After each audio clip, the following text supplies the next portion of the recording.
This is a whole big bunch of words on here. They give you a table with f, f prime, f double prime. As a heads up, when you see something like this on the AP exam, it is very likely that a lot of this is extra information that you're not going to use. There are very often whole chunks of the table that you won't ever touch. Don't worry if you don't use a whole lot of that. Now, you'll use something in there, but probably not a whole lot of it. It says, what is the value of this if blah, blah, blah? They're throwing information at you to try and knock you off balance, and oftentimes it works. Focus on what they are asking you for. This is the question. This is what we want to focus on. So kind of ignore everything else for a minute. All the rest of those words, all of this right here, the table, we want to focus on this. Do you notice how there is a product there? You have a function times another function. Okay, so what do we want to try and let u equal? And if we're wrong, we'll fix it.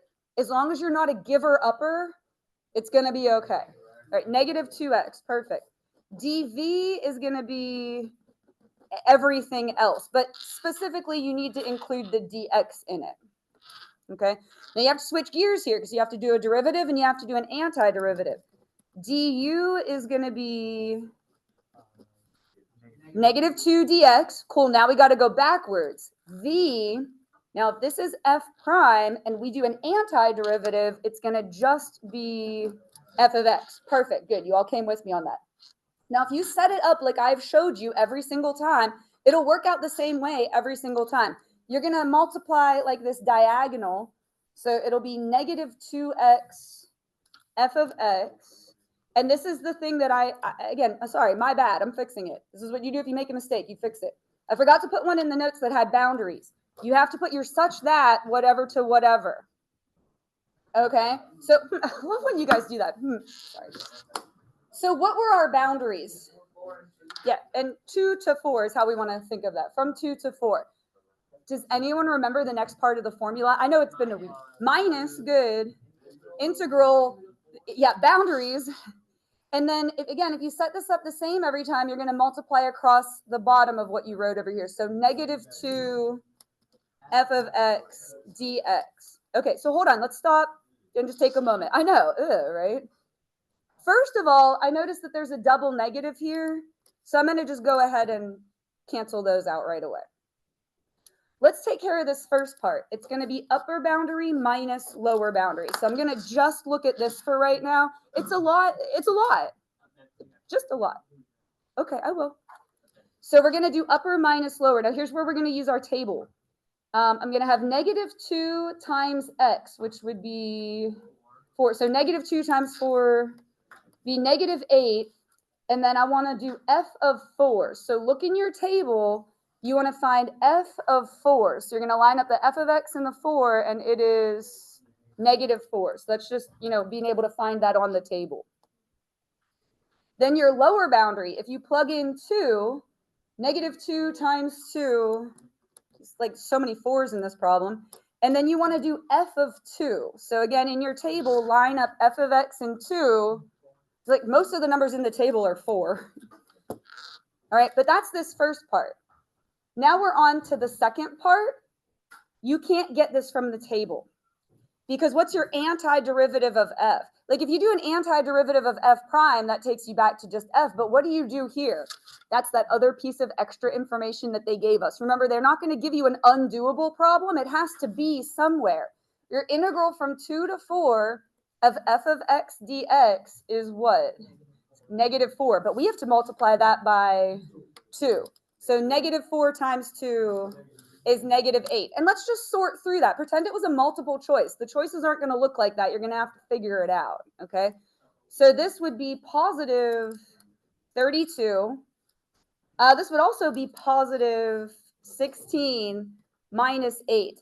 How I would do that in my mind, and I know we all think differently, so it's not like my way is right or anything. I would do 16 minus 8 and say, okay, that's 8 plus 32 is 40. So your integral from 2 to 4 of f of x dx was given to you right here. From 2 to 4, f of x dx was negative 4. We ended up with an extra 2 in there, so I just had to multiply it by 2. That's where the negative 8 came from. Okay, nothing different from what we did last time. You just had to actually evaluate it. And just real quick, derivative means Slope, good. Integral means area. It's an area under a graph. And this came out positive, so that means the area is above sea level. Good. Above the x-axis is what we're going for there. All right. This time you're given a graph instead of a table. And this is the graph of what? Be really careful what they gave you. It's the graph of f prime. All right. Be careful. We want the value of this awful thing. Okay, but this is what I want to focus on. This is the question at hand. And so what you want to notice is that it's a product. You have x times something else. There was some chatter while I was explaining that. So were you all on the same page? There are two functions being multiplied together. You have x and then you have f double prime, f prime prime. Okay. What do we want to try and let u equal? Yeah, x. And then dv is going to be, yeah, like everything else, right? But specifically include the dx in that. So du is just going to be dx. I always love when that happens. There's no other number in there. And here you're doing an antiderivative. So if this is f prime prime, when you go backwards, which is really good because that's the graph you have, right? They can't give you an undoable problem. They have to give you all the pieces of the puzzle that you're going to need in some capacity, all right? So what comes next? If you set it up the same way, it's going to go the same way every time. X times f prime, good. Now, again, we're going to have boundaries. This is such that, yeah, again, don't make them up. They're in the problem. Minus, good. And the negative is important. I guarantee you in multiple choice situation, one of the wrong answers would be if you made this a plus instead of a minus. I guarantee you it would be because they're evil. All right, integral 0 to 4, and then you just multiply. Yes, good. And that's the graph that we have. Again, they have to give you all the information somehow. Sometimes it's not in the way you want it. This one's in a graph instead of a table, but they have to give it to you somehow. All right, so this first part, we're going to do upper minus lower. So if you plug in 4, well, that would be 4 times f prime of 4. The graph you have is f prime. So we want to do f prime of 4. And I don't have a better explanation than, hey, look, okay? Here's 4. Oh, I heard somebody say it. 4, negative 3. Do you see that? Like, do you see it? I don't have a better explanation than, hey, look, if x is 4, your output value is negative 3. It's like reading a table. You're just reading a graph, right? Lower boundary, it's going to be 0 times f of 0. I realize the whole thing's going to be 0, but I want us to practice reading the graph again. I get that it'll be 0, but humor me, okay? What would f prime of 0, negative 4? Okay, I just wanted to check. Just wanted to make sure, because if it wasn't 0, you'd have to do that, all right? Minus, now you've got all of this. Derivative means slope. Integral means we want the area from 0 to 4 of this graph. Hold on. 0 to 4 is going to be this. What shape is that?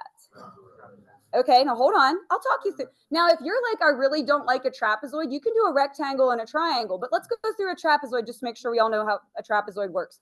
It's on its side. So this is the height. And then these are the two bases. Okay, let's see if we remember the trapezoid formula. You need it for those Riemann sums that we do, so you have to know it. What comes first in your formula for a trapezoid? Perfect. You have good memories. 1/2 height. Again, that's this way because it's on its side.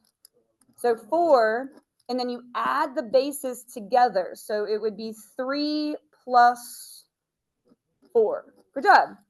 And then we're going to sort through that, which would be 14. But it's actually, why is it negative 14? Below sea level. Or it's a de-accumulation, an unaccumulation. Okay, it's like money out of the bank. So I'm going to put my negative 14 right here. And then again, pretend it was multiple choice. The answer choices are not going to look like this mess. Okay, you're going to have to sift through it. So this first part will be negative 12. This is 0. Plus 14, good, equals 2.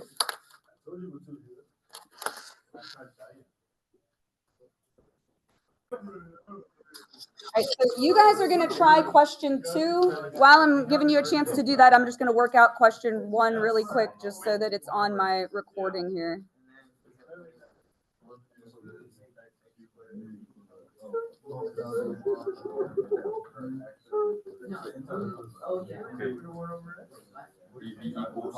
Oh, wait, whatever.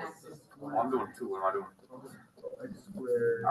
I work for 2. One of my work for 1. No, where 1 is not.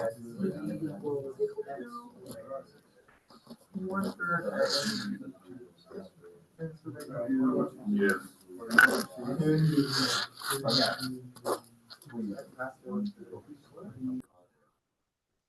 So walking around, the 90% of that went well, and then we kind of like lost steam at the very end. But let me say this: if it's multiple choice, if you get close enough to the answer, you can at least narrow down your choices. Do you get what I'm saying? Like you could at least, if you made it as far as most of you made it, you would be able to make a solid 50-50 shot at it. Okay? Because walking around, everybody got like almost there and then like couldn't get to the last step. So very nice job is what I'm trying to say, right?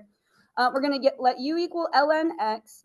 Again, that's kind of the opposite of the rule for how these work, but the reason for that is that derivative is 1 over x dx, and we're going to get an x to cancel out, and so that's going to make the power smaller, which is going to be nice. All right, dv is going to be the x squared dx. What is that antiderivative? Yep, perfect. 1 over 3 x cubed. That went well. Nobody said 2x. I didn't see anybody that said 2x. You all did an antiderivative, which is, it's hard to switch gears in your head. All right, so we're going to multiply across like this. 1/3 x cubed ln x. And actually, can you pick, you might be able to pick your answer simply based on that, can you? You actually can. There's only one answer. We're going to finish the problem.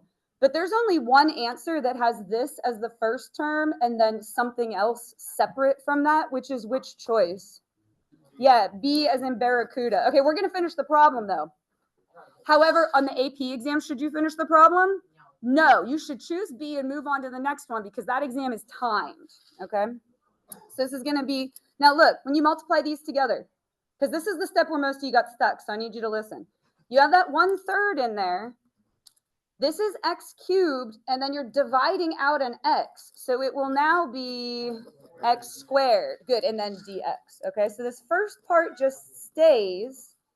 You would have another 1/3 x cubed, but it's 1/3 times 1/3, which would be 1/9. And then you can't really mess up plus c because all the answer choices have it in, but B is the correct answer for that one. Darn it. I think you all did well with that. Okay. All right. Here's my pep talk for partial fractions. It's not even calculus. It is 99% algebra. And then there's like one step that's calculus in the end. So I'll be honest, I don't have much patience for it, but it's going to be on your AP exam. So I'm going to show it to you. I need for you guys to stop talking over me. And I'm actually upset now because I gave you a break. And now me saying this is on my recording, which is, it should not be. All right. So I'm going to cover up this numerator. Oh, actually, first, before I even do that, and don't write this down because it's going to be wrong. Your first instinct should honestly be to do what with this?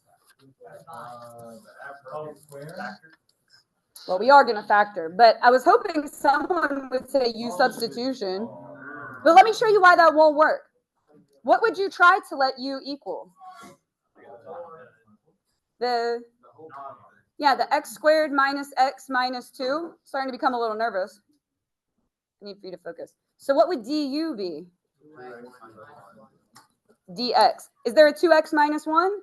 No, there's a 5x minus 4, and that's not something that you can adjust your way out of. If there's a 7, you can stick a 1/7 in there, but that's a more deep-seated problem. So u substitution is not going to work. Instead, what you're going to do is mostly a margin problem. You're going to take this whole thing, and you're going to do a little writing here, okay? You're going to take the whole thing off to the side, and we are going to factor the denominator. This is going to be like welcome back to Algebra 2 class, okay? I'm not going to put up with any complaining about this because it's not hard. It's just a little bit tedious, okay? It'll split x times x, and then how does the 2 split? Yeah, it'll be minus 2 plus 1.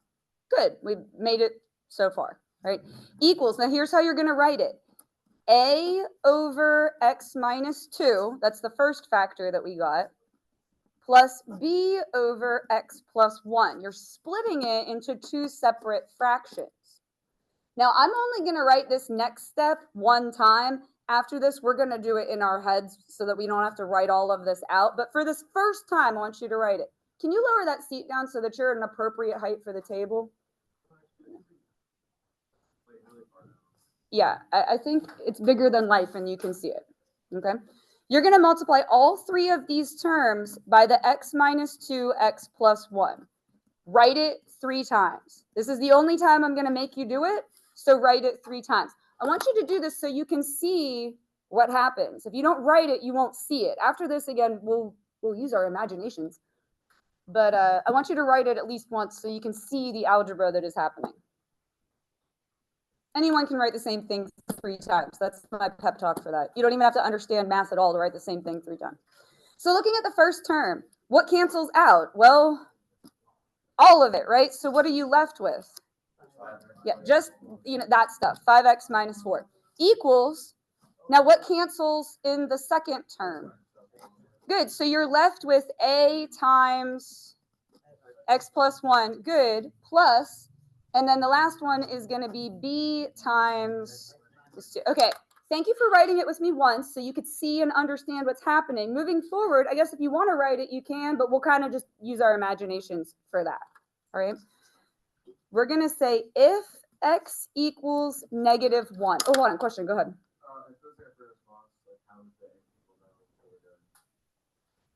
When you get to this next line, they'll know that that's what you did. Also, typically, these end up being multiple choice. Okay, so if x equals negative 1, and you'll see why I picked negative 1 in just a second. We're going to plug negative 1 in for x in this entire line. So if I plug negative 1 in for x to this left side of the equal sign, 5 times negative 1, negative 5 minus 4. All right, you get negative 9 equals. Now, do you see why I picked negative 1? What's going to happen here? It's gone. All right, so we're just going to have b times negative 1 minus 2 would be negative 3. So solving that, b would equal positive 3. We're going to do the exact same thing to find a. We're going to say if x equals, what do you think? Positive 2. Good job. And so for that whole line, you're going to plug in 2 for x. So 5 times 2, 10 minus 4, 6 equals a times 3. What happens to the rest of it? 0. And so we get a equals 2. I wish I had a different colored marker here. I do, blue. All right. What we're going to now plug into, this whole thing was a side problem. The whole thing was a margin problem. We didn't even do the integral yet. You're going to put this back into your integral. So come back over here to the actual problem. We're going to have integral of, what did we find a equals? 2. So 2 over x minus 2 plus, what did we find that b equaled? 3 over x plus 1 dx.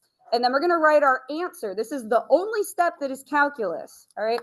Pretend these 2's are gone. What's your antiderivative of 1 over x?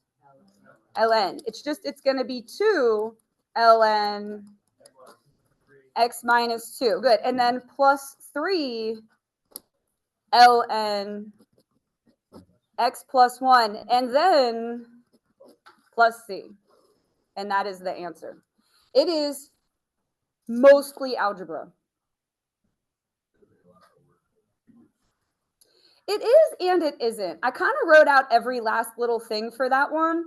When we do the next one, I'm going to streamline it and expect us to do a little bit of it in our heads. Do you get what I'm saying? Like, it is and it's not. You guys have very good number sense, and I think you'll be able to flow through it pretty quickly. All right, let's try another one. So off to the side. Again, the majority of the thing is a margin problem. We're going to take our 7x over, and then you have to factor it. So that is going to split. Good. X plus 1, x plus 6. And so we're going to have that equal a over x plus 1 plus b over x plus 6. Now, I'm not going to write x plus 1, x plus 6, x plus 1, x plus 6. We're going to try and do it in our minds, all right? Once we get all that dividing out, what are we going to have?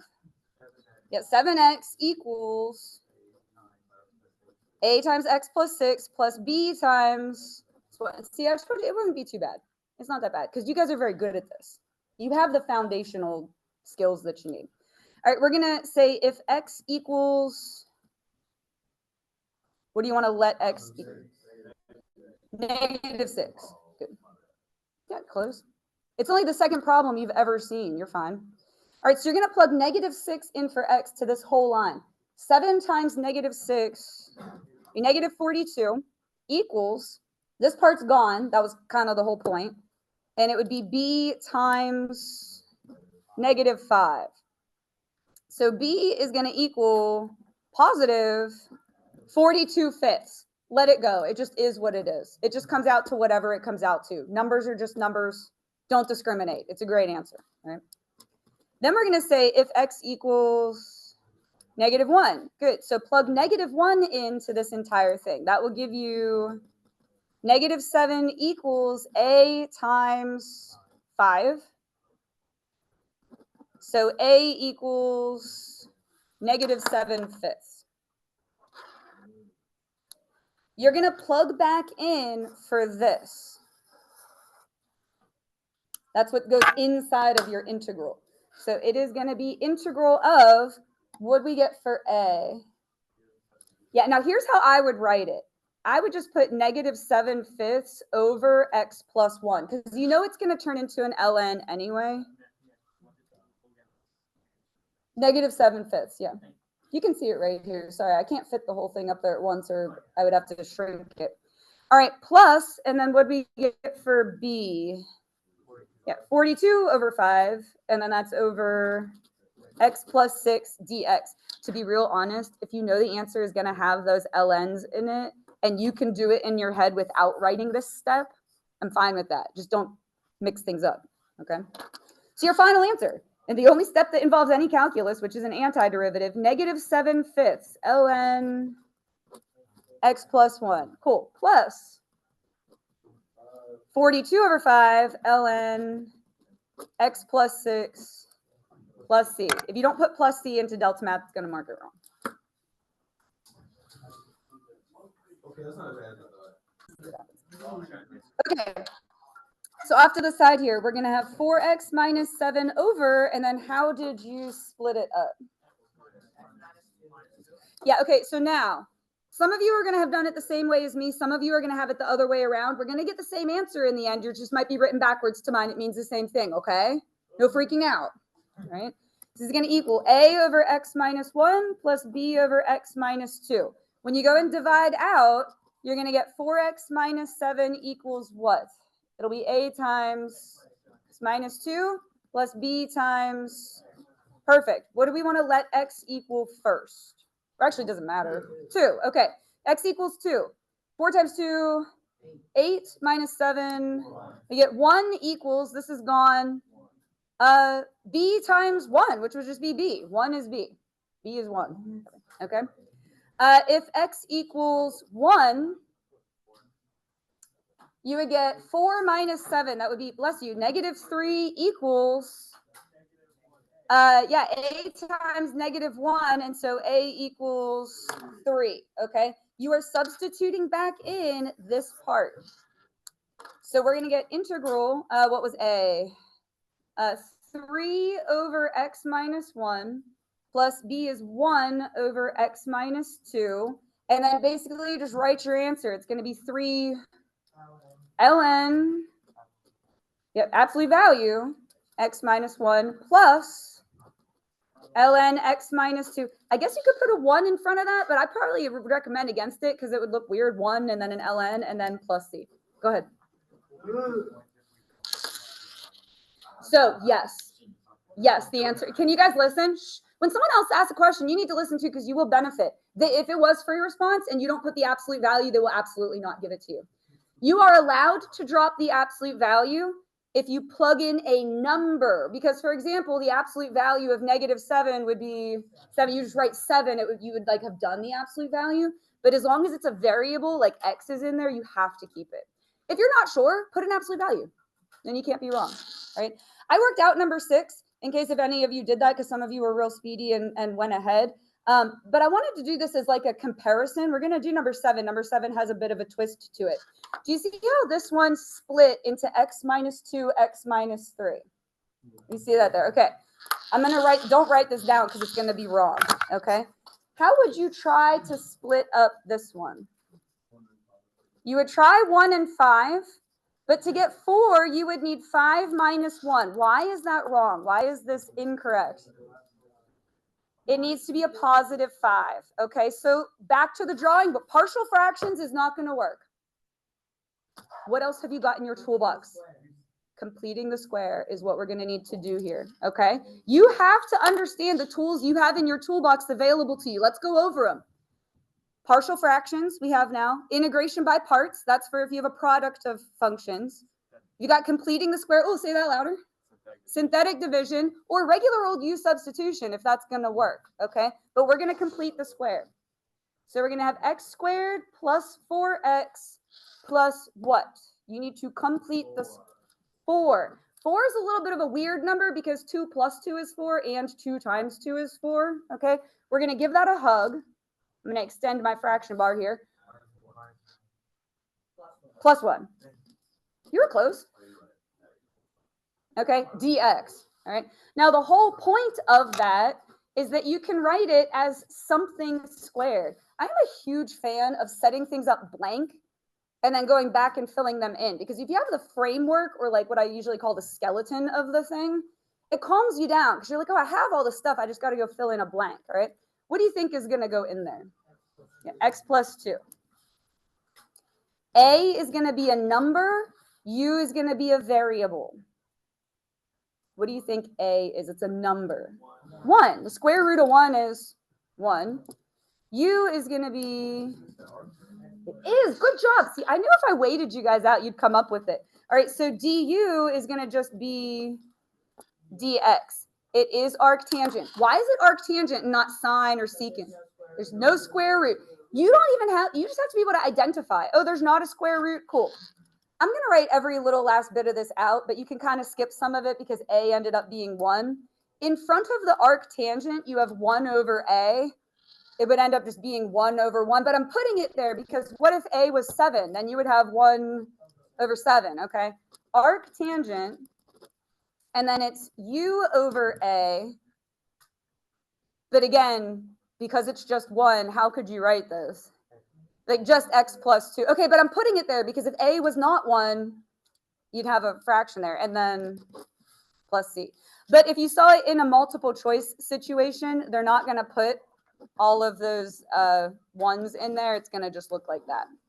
Or what is the other way you can write arctangent? Because they might also write it like this. Do you get what I'm saying? So you have to, that's a personal preference. I like arc better. I feel like it looks cleaner. Does anyone like this one better? You can't be wrong. We're just, we have difference of opinion. Does anyone like care or? That's how you write it? I like the arc. I just feel like it looks a little more sophisticated than like the negative one. Anyway, they mean the same thing. Okay.